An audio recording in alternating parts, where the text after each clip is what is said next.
Hey everyone, it's Mark here again. Hey, I hope everyone's doing well. I hope everyone's getting ready for the holidays. Hope you're going to get to take some time off and relax and hopefully do some racing. I know that's what we're going to do. Looking forward to my kids getting here, and their boyfriends are coming with them, and they're all looking forward to doing some racing. But I was just playing around here. I was having some coffee and started thinking about my favorite chassis. So I thought it'd be kind of interesting to go over the different chassis that I use, and in particular, what my favorite chassis is and what I would recommend. Um, as you can see here, I'm an AFX guy, always have been since the early 80s when I was a teenager and was racing with my friends. Um, but we have here a non-magnet traction chassis, a magnet traction chassis, a G Plus chassis, Super G Plus chassis, a Tommy Turbo, and this is an SRT Turbo. Has the better neodyme magnets. And then you got the newer Mega G and the Mega G Plus chassis. Now for me, my favorite chassis is the Super G Plus chassis. I really like this chassis. I think it's really easy to work on. I like the electrical system. I think it just handles well. It's really fast, and there's tons of parts available if you want to upgrade it and hop it up.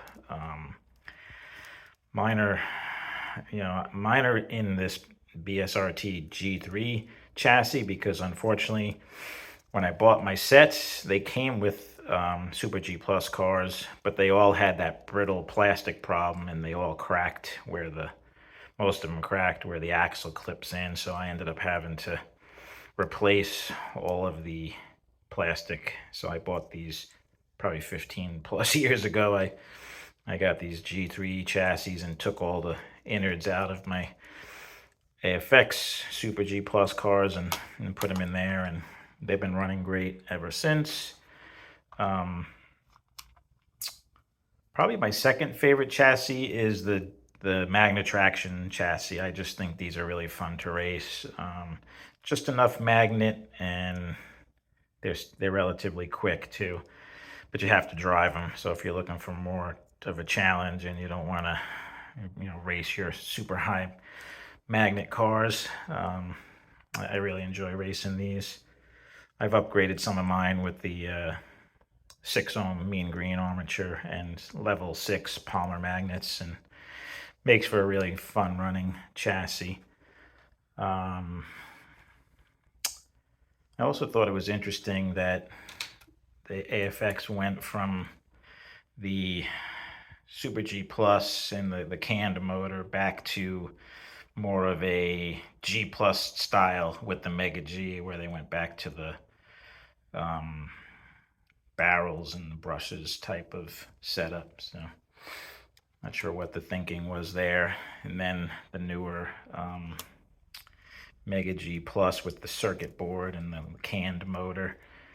And if I understand right, I think from what I read that the FCC came down on them for radio noise, and that's why they came out with this circuit board. It actually cuts down on RF. So I like the Mega G Plus chassis. I think they're a good running chassis, and they're readily available. They usually run great right out of the package. They have lots of really nice looking bodies. The modern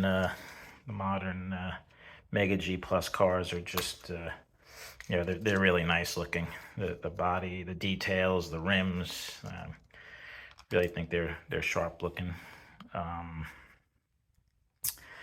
never did like the G Plus chassis. To me was I don't know if it was too much motor for the time, or they just didn't have enough magnet, but they just come right off the track everywhere when I try to race my G Plus cars. I'd rather race the magnet traction cars than these older G Plus cars. But But probably my favorite chassis is the Viper version of the Super G Plus. Obviously, their chassis is based off of the Super G Plus with some modifications. It's got the front bar there for protecting the pickup shoes and good flexible material. And they have all kinds of parts to modify and hop up the chassis. And this is a couple of their production modified with the lower 3 ohm armature. These cars fly.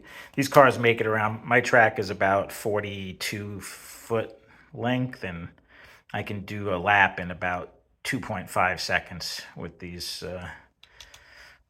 production modified. The regular V-Spec chassis I can do in about 3 seconds or just under 3 seconds. And my Mega G Plus cars do about 3.5, 3.6. But yeah, that's my take on the chassis. I really like the Super G Plus chassis in any form, whether it's the stock or the Viper.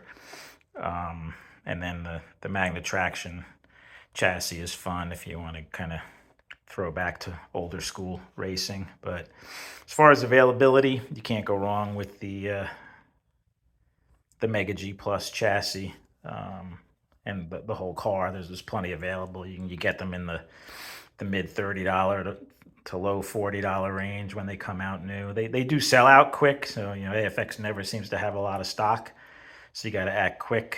I have a couple of other chassis, like this is a Auto World, which is clearly based off of the Magna Traction chassis, but I'm sorry, my Auto World, the few that I have run horrible. They're just not a good running chassis. I can't recommend.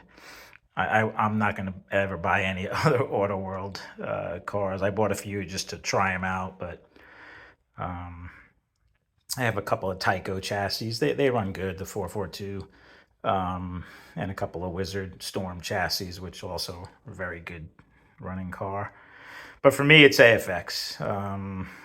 All my cars, or most of my cars, are all AFX. And that's what I've had for years, and that's what I'm going to stick with. I think they make the best track. So if I was somebody getting into the hobby, I don't know, I haven't priced out how much like an Auto World set is compared to AFX, but I would pay the little extra to get AFX. I just think they're a better product. I think they're made better, and you'll have a better experience. But yeah, that's it. That's my take on the different chassis and which chassis is my favorite. So I'd be curious to hear what you guys think and what's your favorite chassis. So let me know. And thanks for stopping by. Thanks for checking out the video. And we'll talk to you guys soon.